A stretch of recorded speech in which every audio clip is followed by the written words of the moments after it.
Boa noite a todos. Boa noite. Que a paz de Jesus esteja em nossos corações. Que nessa noite maravilhosa e divina, que todos nós aqui nos encontramos como uma família espiritual, buscando realmente trazer para os nossos corações a saúde espiritual e a saúde mental e psíquica, né? Que é a mesma coisa, trazendo a possibilidade de estarmos influenciando os nossos irmãos de jornada a seguir o mesmo caminho que nós. A gente tem muitos influenciadores hoje em dia, né? Eu acho que o maior influenciador de todos, na minha concepção, é Jesus. Esse vai ser um marco, né? É o suprassumo, né, da história, realmente, dos influenciadores para o bem. Porque este é um dos maiores, e todos nós que estamos e fazemos e levamos nosso caminho através deles, somos os maiores beneficiados. Ninguém vê realmente aquele que segue o caminho de Jesus sofrer, passar por dificuldades com revolta, com angústia. Vê realmente saindo como desbravadores, saindo como realmente expoentes, como o sol que irradia aos horizontes de muitos seres na terra. Mas o problema não é sofrer. O problema é como estamos levando a nossa vida, é como estamos reagindo diante do sofrimento, das angústias e dos pesares do mundo. Este é o bem. Pois se tivermos amor dentro dos nossos corações, lembraremos as palavras de Jesus. Só o amor é capaz de cobrir a multidão dos nossos pecados. Hoje estamos aqui para estarmos buscando o amor, encobrir a multidão dos nossos pecados. Somos todos imperfeitos, todo mundo já sabe disso, não é novidade, não é? Estamos em cada um de nós, sabemos nossas dificuldades e sabendo e entendendo as nossas deficiências já é um ponto positivo, pois a gente pode lutar para vencê-las. Agora, quando nos acomodamos e achamos que estamos certos em tudo, aí que a gente tem que tomar cuidado, né? Assim, então vamos fazer isso, claro, não vamos nos prostrar, sentir infelizes menos por sermos imperfeitos, mas buscarmos alcançarmos a perfectibilidade, buscarmos um desenvolvimento de nossas almas. E hoje o José de Mococa nos oferta isso nessa casa maravilhosa, divina, todos nós buscando o amor e o carinho entre irmãos, e a gente vai conseguir, pois ninguém vai caminhar sozinho. Aqueles que caíram no caminho, pode ter certeza que vão voltar. Aqueles que estão longe também vão estar conosco, pois quem bebe desta água jamais deixará realmente de bebê-la novamente. Não vai deixar de bebê-la novamente, vai beber novamente. Pois é para isso que estamos fadados, para a evolução. E hoje, gente, quem vai fazer a palestra é o nosso irmão Esmeraldo. Esmeraldo vai fazer uma palestra de um livro maravilhoso. Eu acho que é um livro muito assim, elucidativo, além de ser elucidativo, né? É a história de Emmanuel, né? Públio Lentz, um grande espírito. Então, né? Vai ter bastante conta aí, né, Esmeralda? Então fica à vontade, Esmeralda, a palestra é sua, a casa também, a tribuna e os bons espíritos. Fica à vontade, é nós e Deus. Se tem na casa o propósito de estudar determinadas obras, determinados autores, né? E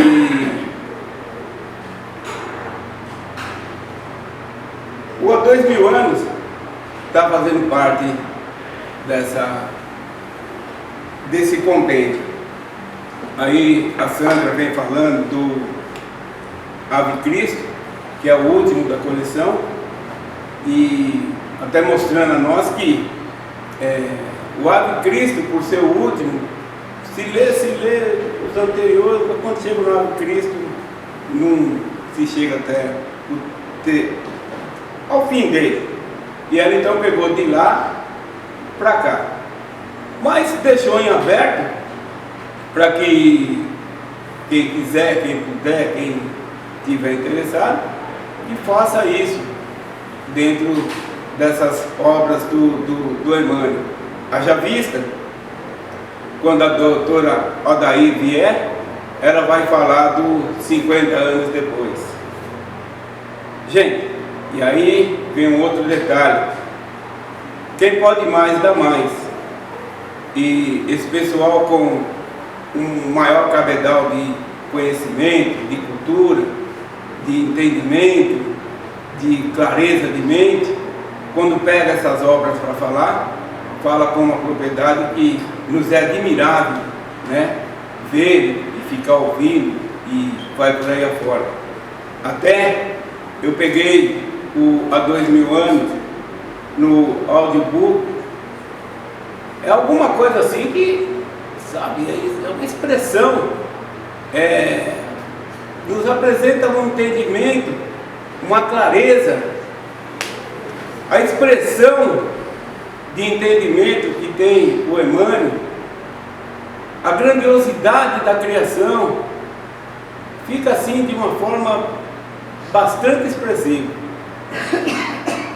E ele começa esse livro, então, há 2000 anos, que é esse aqui, começa num encontro que, num jantar que acontece entre Públio Lentulus e o Flamínio Severo, que são bastante amigos, e eles se encontram na casa do Públio Lentulus e jantam, né? E depois da janta começam a conversar.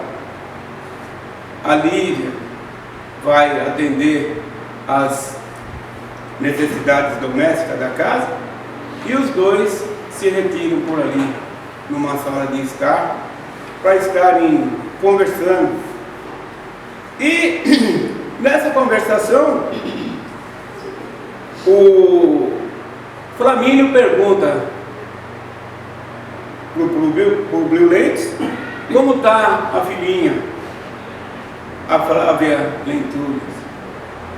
E o Emmanuel, então, o Públio Lentulus, então, diz: olha, a gente não tem mais o que fazer, não tem lugar, não tem o que a gente não fez ainda para a melhora da saúde dessa pequenina. E estamos aqui, procuramos estar no empenho de melhorar a sua saúde física, mas pelos deuses isso até agora não aconteceu. E o Flamínio então diz para ele: olha, dentro da condição que você ocupa, por que você não faz uma retirada procurando uma cidade mais calma, saindo de Roma e procurando nas adjacências aqui do país, né? Uma cidade mais calma, com arborização, com um clima mais ameno? Quem sabe isso não ajuda nessa sua enfermidade? E o doente fica por ali. E continuam eles nessa conversação, e o Públio Lentulus, querendo parar de falar da enfermidade da Flavinha, pergunta para ele: e os seus filhos, como estão? E aí ele fala: estão bem. Plínio e Agrico estão bem, sabe? E inclusive o mais novo é um filho arteiro, um filho dinâmico, um filho que aparenta vai dar trabalho. E aí, nessa conversação,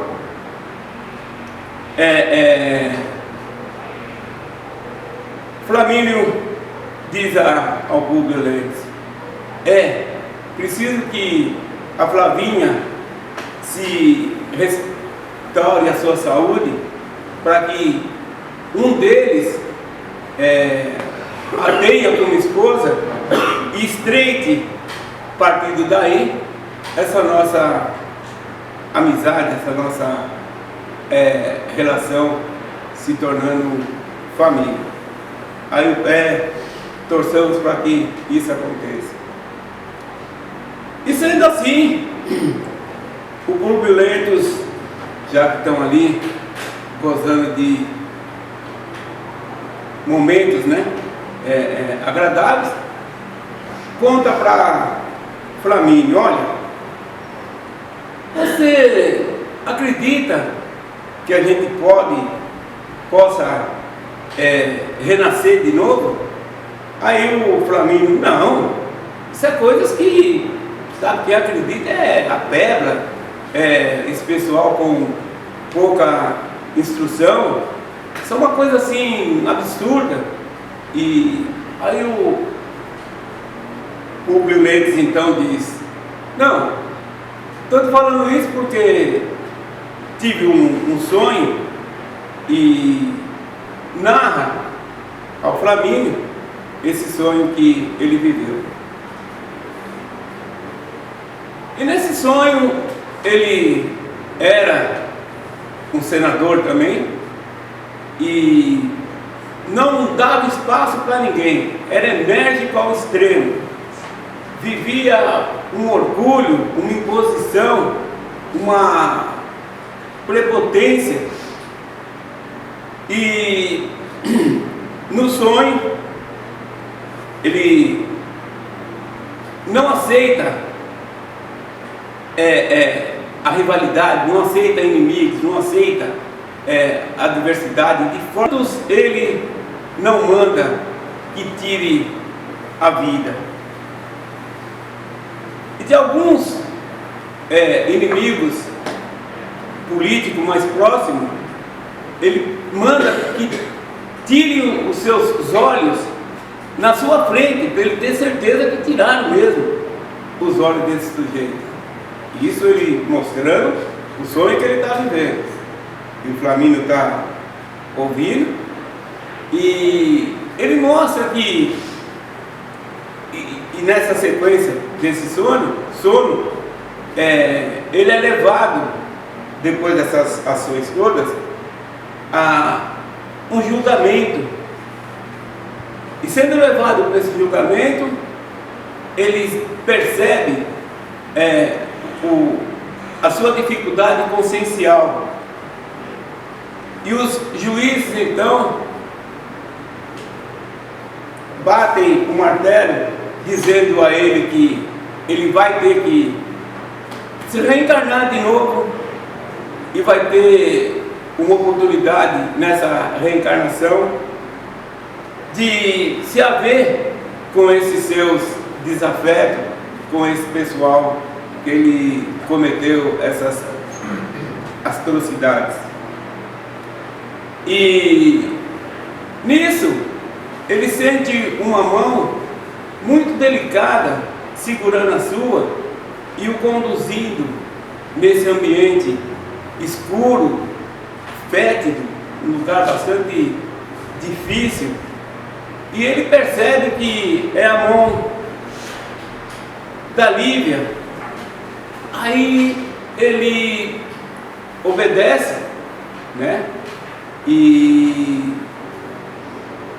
vive mais alguns instantes nesse ambiente e desperta desse sono que acaba de ser narrado.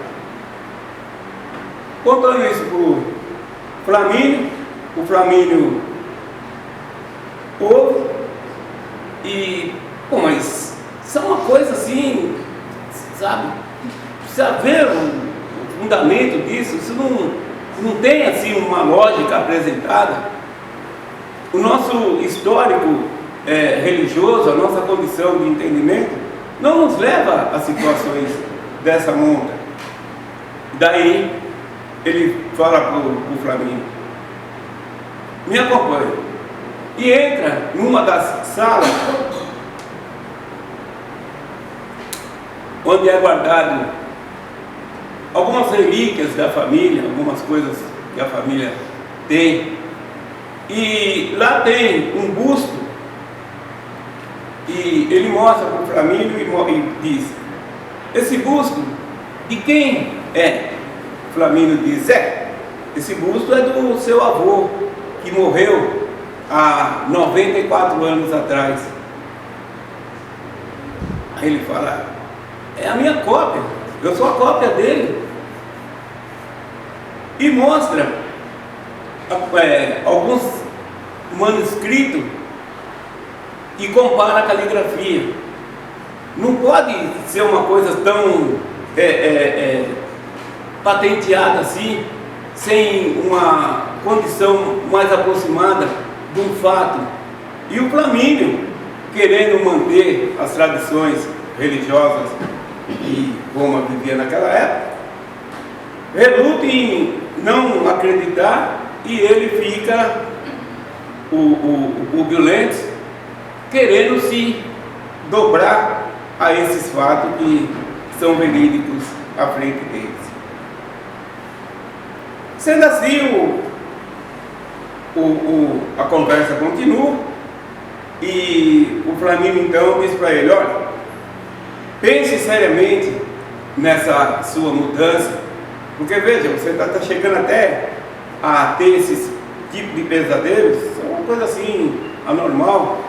Então, planeja a sua viagem para que você consiga um repouso, consiga um conforto, e nessa região se consiga então também restaurar, restabelecer a saúde da Flavinha. E isso nos mostra o que se diz a respeito do seguinte: há 2000 anos atrás, haja vista o que é 2000 anos no relógio da eternidade, já se dava esses fatos. E esse está narrado no livro. E esse, o Emmanuel, que é o Emmanuel, nos relata. Mas quantos de nós, quantos não viveu situações símiles? E a gente vê que naquela época isso já se dava.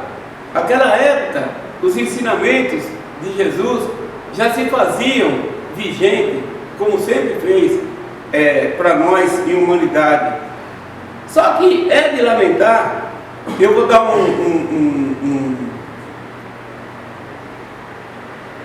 de não sair desse primeiro capítulo, porque eu não consegui ler, e para não perder, e como eu disse, eu só estou iniciando esse livro, depois a gente vai estar vendo mais de perto situações mais profundas, dentro, haja vista, se eu conseguir, da expressão que o livro nos apresenta. Então a gente vê que a reencarnação é uma coisa patenteada em nossas vidas. A espiritualidade sempre existiu. Os ensinamentos de Jesus são fatos. E a gente está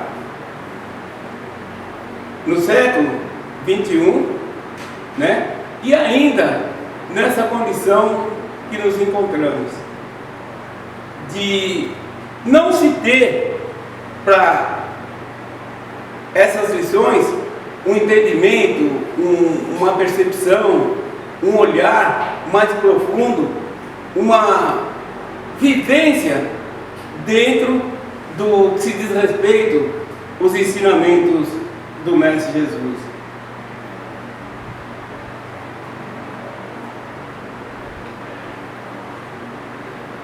E o Públio Lentz, então, realmente viaja, vai para esse retiro e vive lá situações narráveis, que haja vista está aqui no livro, e dentre elas, aquele encontro que ele acaba tendo, né, com muita dificuldade com o Mestre, e torna, numa outra oportunidade, tendo que se torcer mediante os fatos e mediante a modificação que é preciso se pôr em prática o seu crescimento espiritual, e ele não chega a fazer isso. A gente tem, por estar na Terra, dois tipos de trabalho.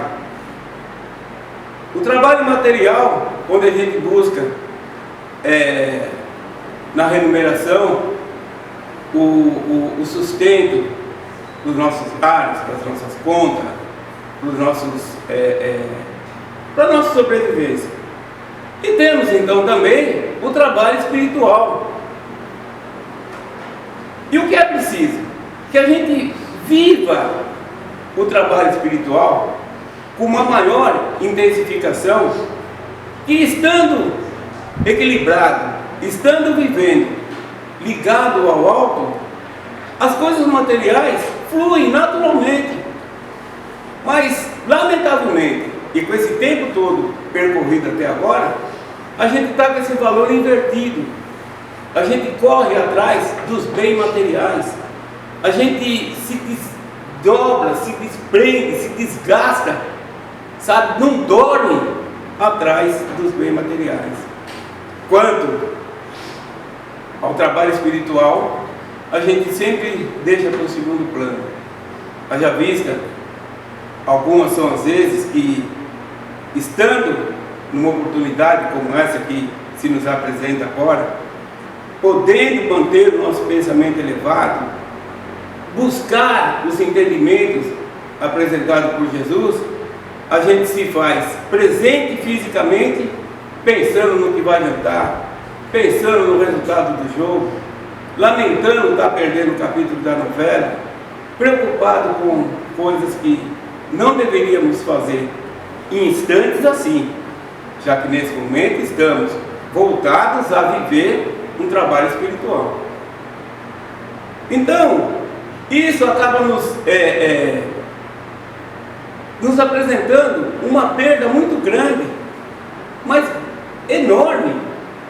Até a espiritualidade vive nos pedindo, na sexta-feira, quando aqui acontecem os tratamentos espirituais, para que quando o irmão estiver passando na maca, nós outros que estamos nos bancos, vibrar por aquele que está passando, para que a gente faça uma corrente de força maior, mais intensificada, para que ele consiga essa cura de uma forma melhor, ou de uma forma mais facilitada, e que é dando que se recebe, vibrando para ele, e eu estou sendo assistido também.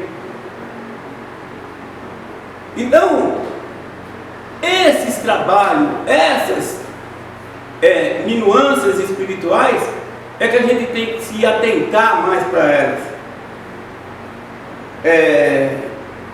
Eles nos pedem para manter o pensamento elevado, procurar viver o momento aqui dentro da casa, aliás, dentro da casa e fora da casa, dentro das condições apresentadas, para que a gente viva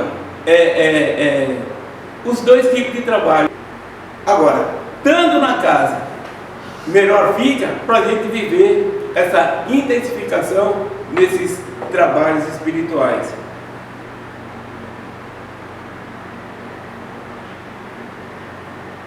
A gente, estando equilibrado, a gente vai estar em condições de não pensar negativamente, entender o nosso próximo. Olha, se você chegar perto de uma pessoa boa, contando um fato, ela pergunta: e o que a gente pode fazer para ajudar? Como a gente vai ajudar? A gente chega perto de uma pessoa avara, contando um fato, ela faz um cierre cifrão, segura nele, e eu não vou ajudar. Ela dá um jeito de que essa ajuda aconteça depois desse cierre cifrão que ela está aqui segurando, em defesa, para não gastar nenhum tostão. Você chega perto de uma pessoa que vive a bondade, ela está sempre aberta, ela vai estar sempre te ajudando quando você chegar contando essa necessidade desse irmão que está precisando de ajuda, você vai chegar perto dela, o bem-estar que ela vai apresentar parece que já te ajuda e ajuda o necessitado. Mas a gente vive mais preocupado em nos manter de uma forma egoisticamente, sem se aperceber dessas condições e desses momentos apresentados, para que a gente viva os trabalhos espirituais. E há a perda quando isso acontece. Então, é preciso que a gente se atente de verdade a essa situação, para vivermos de uma forma mais intensificada o trabalho espiritual. Se doando, procurando fazer o nosso melhor, vivermos a prece, vivermos uma vibração positiva em Jesus, para onde a gente se encontrar, onde a gente estiver, a gente ser um ponto luminoso, um ponto de apoio, um ceareiro do Mestre aqui no planeta. Tanto que eles têm nos falado então também, aqui nas sexta-feira, em outras oportunidades também, que estão do nosso lado, procurando nos assistir, proteger e amparar o tempo todo, que nos tiram de toda e qualquer situação que seja adversa para o nosso crescimento. Isso eles fazem sem a gente perceber. Meu Deus, se eu estiver vivendo uma intensificação maior nesse trabalho espiritual, nessa minha doação de corpo e alma, eu vou estar sendo um beneficiado, e esse ponto de apoio, aonde quer que eu me encontre. A gente observa, inclusive estou eu aqui vivendo essa problemática, as condições dos irmãos mais esclarecidos.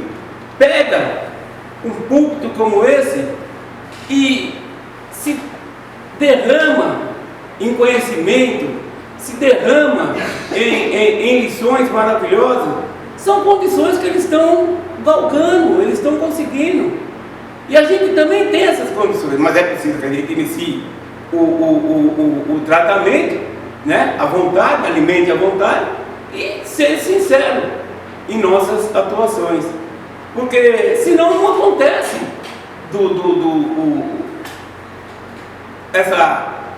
essa modificação. É preciso que a gente vá para cima dela, tenha para com ela um empenho de verdade, senão torna-se difícil ela se dar. Então, a gente vê que há 2000 anos já se acontecia essas situações todas. Haja vista, até antes há 2000 anos, que o vô dele, aliás, que era ele mesmo, né? Mas o vô dele, então, já vivia essas situações intrincadas de maldade, de ódio, de orgulho, de prepotência, né? E que a gente está, até hoje, vivendo momentos oportunos para exercitar essa modificação para o nosso próprio crescimento. A gente tem visto nesses acontecimentos a espiritualidade, até geralmente quem tem feito isso é o Dr. Fritz, e ele busca ele lá, porque de lá, vivendo o tratamento médico lá na sala, ele consegue, inclusive para ele que não tem essa dificuldade, ver o que está acontecendo no externo e pede, geralmente para o Oswaldo, que fica ali na porta, para buscar as pessoas, para ele aconselhar, para ele fazer com que viva a mudança nessa sua condição apresentada. Sexta-feira passada aconteceu um episódio que não foi nada excepcional, mas enfim, ele se deu. E no sábado, o Dr. Fritz estava atendendo na sala do médico e me chamou, pediu para o Oswaldo vir me chamar, que ele precisava ter comigo. Fui, inclusive, né? Não fui apreensivo, mas fui. Aí lá chegando, ele me deu uns conselhos, mediante o que tinha acontecido na sexta-feira, e me expressou o que eu estou tentando falar aqui agora, da seguinte maneira: você entrou aqui hoje, no sábado, você entrou aqui hoje, como você entrou na sexta-feira, fazendo um pré-exame de consciência. Eu tive que falar não, porque na sexta-feira, quando eu entrei, a minha condição vibracional, a minha condição espiritual, minha condição elevada ao alto, estava, sabe, estava bem, estava harmonizada, mas pelo fato de ter acontecido, eu saí praticamente desequilibrado. Batalhei para o desequilíbrio não aumentar, batalhei para não acontecer um mal maior, mas contudo, as fibras mais íntimas da alma sentem, não tem como não sentir. E ele então me mostrou essa intitulada lição, sabe? Então é preciso que a gente tenha realmente uma atenção enorme para com nós mesmos. Como disse a Fátima, numa das suas palestras últimas, sermos caridosos para com a gente. E se a gente não for caridoso conosco, como é que queremos ser com o próximo? Sabe, fica no campo de uma história para boi dormir. Eu não sou comigo, não é para querer ser com os outros. Sabe? Eu estou vivendo um certo Lourenço danado, numa traição enorme, haja vista, já se passaram 2000 anos. E a gente está ainda correndo atrás de viver essa notificação. Então, gente, eu vou estar lendo esse livro mais de perto, vou estar vendo ele de uma forma melhor, e dentro do convite feito desde o começo, se alguém quiser fazer palestra em cima de capítulos dele e dos outros que contam a trajetória do Emmanuel, é o momento que a gente está vivendo. Eu já visto o ano anterior, foi a coleção do André Luiz, e a gente cresceu bastante tendo feito isso. E esse ano a gente está tentando abraçar, estamos abraçando a coleção do Emmanuel. Eu agradeço a atenção de vocês. Muita paz a todos.